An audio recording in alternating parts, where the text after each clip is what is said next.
Então, muito bom dia. Sexta-feira é sempre aquele dia que nós passamos a semana a esperar que chegue. Aqui está, com bom tempo. E o que é que eu tenho para si hoje? Olhe, várias coisas. No período de ordem do dia, tenho dois assuntos.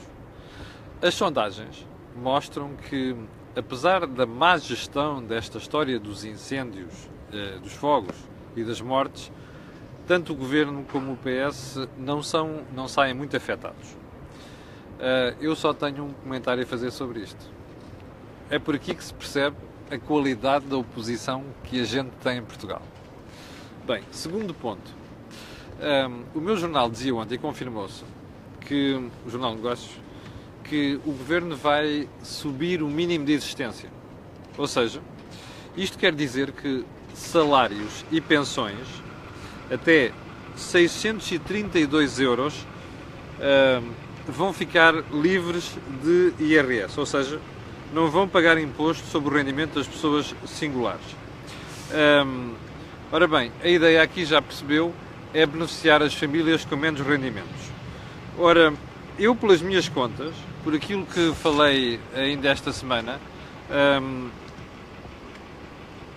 ao analisar os dados que o próprio Fisco publicou, salvo erro, em 2015, pelas minhas contas, isto dá cerca, ou seja, até mais ou menos até 8 mil e poucos euros de rendimento anual não pagarão IRS.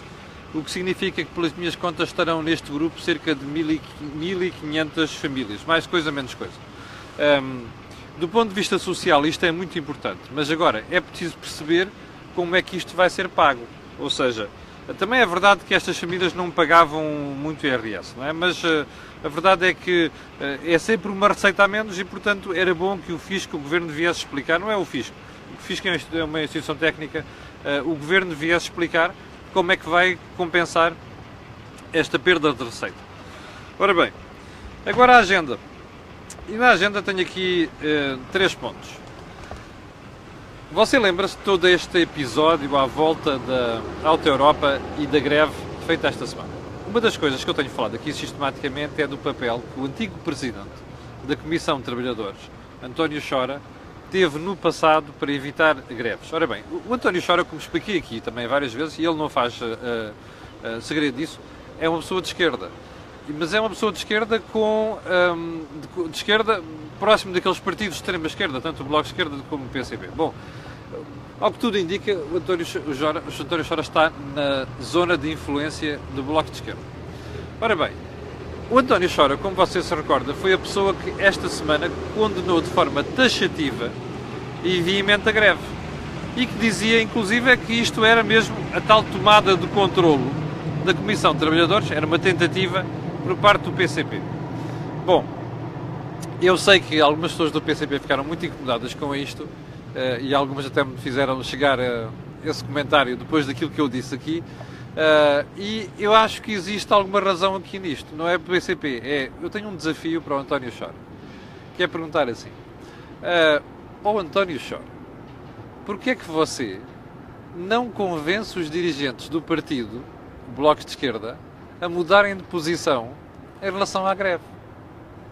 Ou seja, já que está contra a greve, e eu acho muito bem que esteja, já que denuncia que isto é uma tentativa de controle de uma Comissão de Trabalhadores, já agora era bom que convencesse o partido a mudar de posição e a condenar a greve, porque no fim de contas isto produz dois efeitos, não é? Afeta as empresas fornecedoras de componentes, como eu expliquei aqui ontem, afeta o emprego, porque são menos pessoas que poderão vir a ser contratadas, e afeta naturalmente o PIB. Portanto, fica aqui o desafio feito. É que às vezes é muito fácil nós, na nossa vida empresarial, tomarmos uma decisão, mas depois isso acabar por não bater certo com aquilo que são as nossas opções políticas. Bem, segundo ponto do período de ordem do dia. Você recorda que temos aqui falado de uma artimanha do Fisco para ir buscar mais dinheiro em sede do adicional ao IMI. O adicional ao IMI prevê que quem tenha imóveis, património, acima de 600 mil euros individual ou 1,2 milhões de euros casado, pague 0,7% de imposto. Ora bem, O problema é que o fisco não avisou que para as pessoas poderem ser consideradas casadas tinham de ter declarado isso na declaração de IRS, passa a redundância, de maio. Ou seja, e as pessoas foram apanhadas de surpresa. Muita gente foi apanhada de surpresa. E, portanto, começou a receber notas de liquidação do adicional ao IMI. Bom, ontem à noite e esta manhã, a maior parte das rádios, das televisões, andam a dizer que as pessoas vão começar a receber este mês e vão mesmo ter que pagar e por aí adiante. Bom, mas a verdade é que o meu jornal, perdoem-me aqui a falta de modéstia, falar sempre do meu jornal, mas, ora, veja aqui.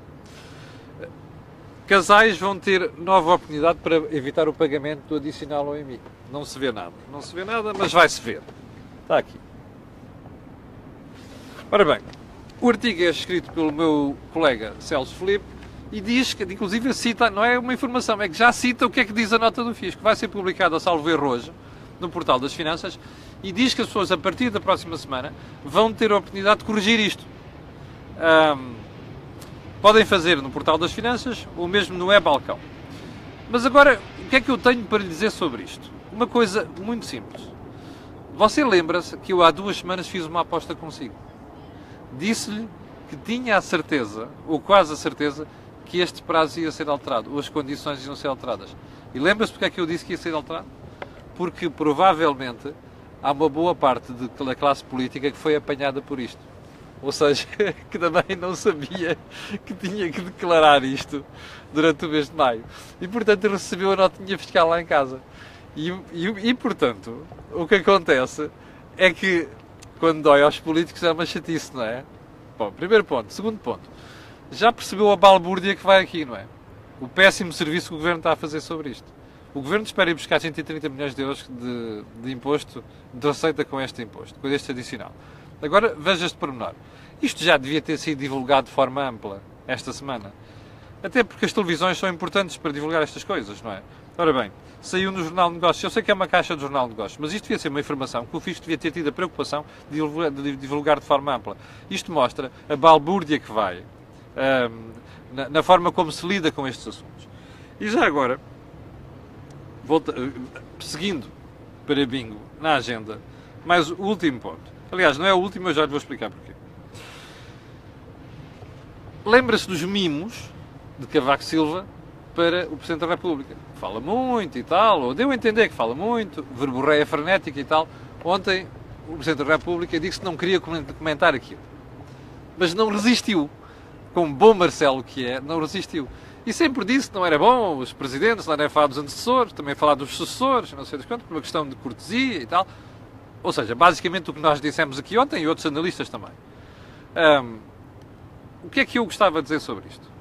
Eu perdi a dúvida que aconteceu algo de grave entre Marcelo e Cavaco Silva nos últimos meses. Ou seja, a forma desbragada como Cavaco falou e com um ataque direto a Marcelo e a forma desagradada como Marcelo respondeu, repara uma coisa, Marcelo Rebelo de Sousa nunca respondeu mal a todas as críticas que os líderes da oposição fazem, por exemplo, ou que os analistas, ou que os jornalistas fazem. Nunca respondeu mal. E ontem mostrou que estava desagradado. Ou seja, há aqui mesmo algo que se passou entre os dois. O quê? Eu não sei. Mas eu suspeito que Cavaco Silva ficou com dúvidas se não terá sido Marcelo a passar para, salvo erro foi o público, aquela informação de que no Conselho de Estado Cavaco terá dito qualquer coisa que não agradou, ou seja, que não era verdadeiro. Bom, ou seja, o professor Marcelo é conhecido por dar caixas, ou de deixar sair informações e por aí. E, portanto, eu não sei se não será sido isto, mas a verdade é que, tudo somado, ficou mal a Cavaco falar daquela maneira e dizer aquilo. Também não ficou muito bem Marcelo ter dito ontem, eu não quero comentar, mas depois acaba por dizer aquilo. Bom, isto é o terceiro ponto, mas eu não resisto. Vou-lhe acrescentar um último. E o último ponto tem a ver com o quê? Tem a ver com... Eu já lhe vou mostrar aqui a informação. O público de hoje, até lhe vou mostrar. Aqui em baixo, diz assim. Dívidas do SNS, Serviço Nacional de Saúde, põe empresas de dispositivos médicos em crise. Agora deixa-me mostrar-lhe outra. que é igualmente grave. Esta foi a manchete de notícias ontem. Algarve, o judiciário esteve sem prevenção de terrorismo durante 11 dias. Está a ver como é que se constroem déficits de 2%. Eu tenho referido isto aqui com alguma insistência e tenho pena que os jornais não andem a investigar isto menos.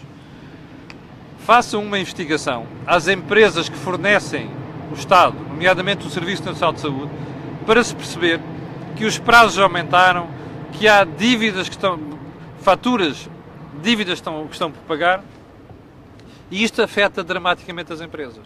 Não apenas porque algumas delas são pequenas e médias empresas, mas porque depois isto é um efeito de arrastamento da economia, que é, o Estado não paga ou paga tarde e depois eles atrasam os pagamentos também aos seus fornecedores.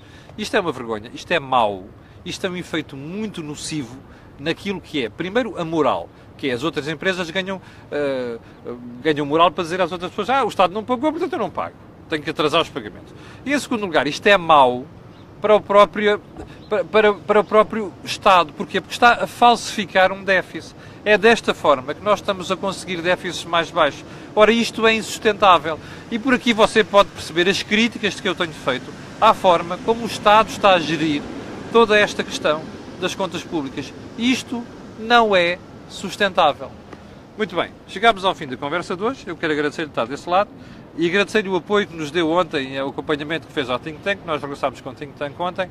Quero dizer-lhe também que no fim de semana vamos voltar com um Deals on Wheels. Ou segunda-feira, ou domingo, ou segunda-feira. Ainda não tenho a certeza, mas oportunamente terei conta disso.